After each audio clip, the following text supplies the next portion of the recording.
shadow here. But as this stretches back out, there's going to be a cast shadow over here. So on the arm, I'm not looking at the drawing right now, but I know that since the arm is getting light from this side, there's going to be shadow on the underside of the arm here. And notice that, at least for this style, I'm following the same contour as I make the hatch marks. That reinforces the depth in the page. It reinforces the arm getting into the page. And then for this part of the arm, the light comes here, shines here, and the shadow will be here. So I've got some shadow on the arm band, on the elbow band, and then some shadow here on the forearm. So as we look at the again back to the original drawing, we actually see a very similar thing going on, except that their light source is coming from the upper left. Is that right? Sorry, it is coming from the same side. There's a little bit of pink here because her head is casting a shadow onto the arm, but basically we've got the same underside dark, and then the back side is dark. The extra coloring they've got on there comes from understanding that the forearm has muscles inside here. And because we know those muscles are also bulging and putting separate bulges, those are also going to develop their own mini shadows inside. But basically, once I had the gesture, and once I knew that the arm is going to go back here and go into the page there, I could reconstruct the whole drawing there. And that's what we mean by fundamentals. So I challenge you guys to take a look at any of the pieces of art. I noticed that on the calendar, for example, there's one guy with a big scarf. That scarf is basically a cylinder around his neck, and it dips down to let you know you're looking from the top, so you can see that the volume is there. But if you take this further, even the human face is going to be like a cylinder. You guys have any questions about construction? Questions. You guys get what we're saying though, right? Like, so what you might want to do, you guys at this stage you're probably looking at a lot of artwork. I do the same thing. What I suggest is that you guys, when you go home and you're looking at your favorite artwork, your favorite manga or whatever, try deconstructing it. See if you can figure it out. And that will give you kind of an underlying understanding of how they probably start. And to complement deconstruction, we're also going to cover the opposite direction, which is construction. So, what are you doing next? Maybe you'd like to do build up from the ground. Oh yeah, maybe we can start with construction. So, okay. So by construction we mean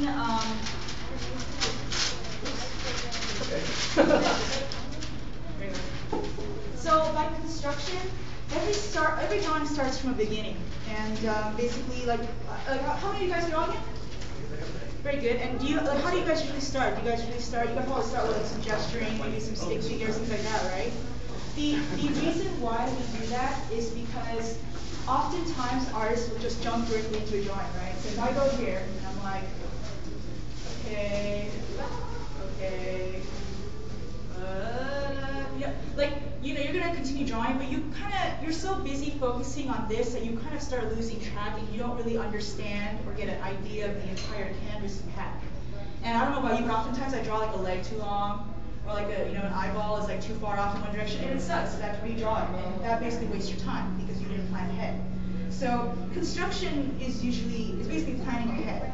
So what I like to do is, let's say, so I recently did, this test for, how to draw a manga book, and I'm just gonna go over what I did then, right? So they wanted me to illustrate how I would teach how to draw a certain picture, and I wish I had it with me today, but I don't. But basically, I drew a gangster, I drew like a yakuza gangster with a sword, and he's like holding it, he was holding like this, right? So, but before I go into that, what I recommend is before you illustrate your drawing, think of a composition.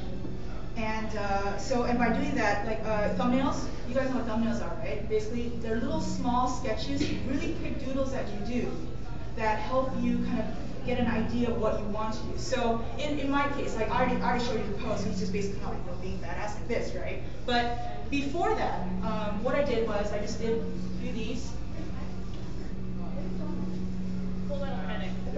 So this is my paper, so to speak. This is my paper, but this is my thumbnail, right? So they can be small, they don't have to be that big. And so I was like, okay, well, let's see. Here's the guy's sword, and I want him to be like all bad, badass looking like this. And so you basically want to do some, or like the one I did earlier was this.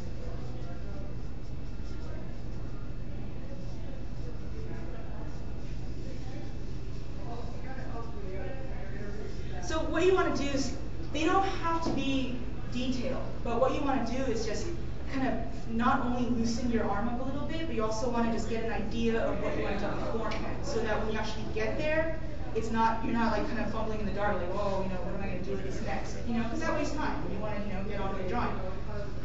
So once you do a series of thumbnails, I choose one that I like. So in my case, I did choose the one that I liked. So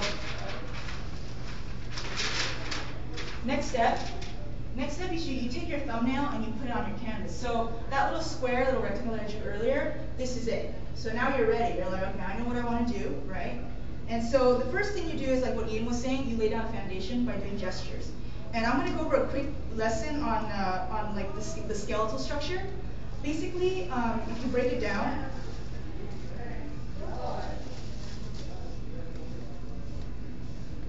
you have the head, right? And the cross, you guys know what that stands for.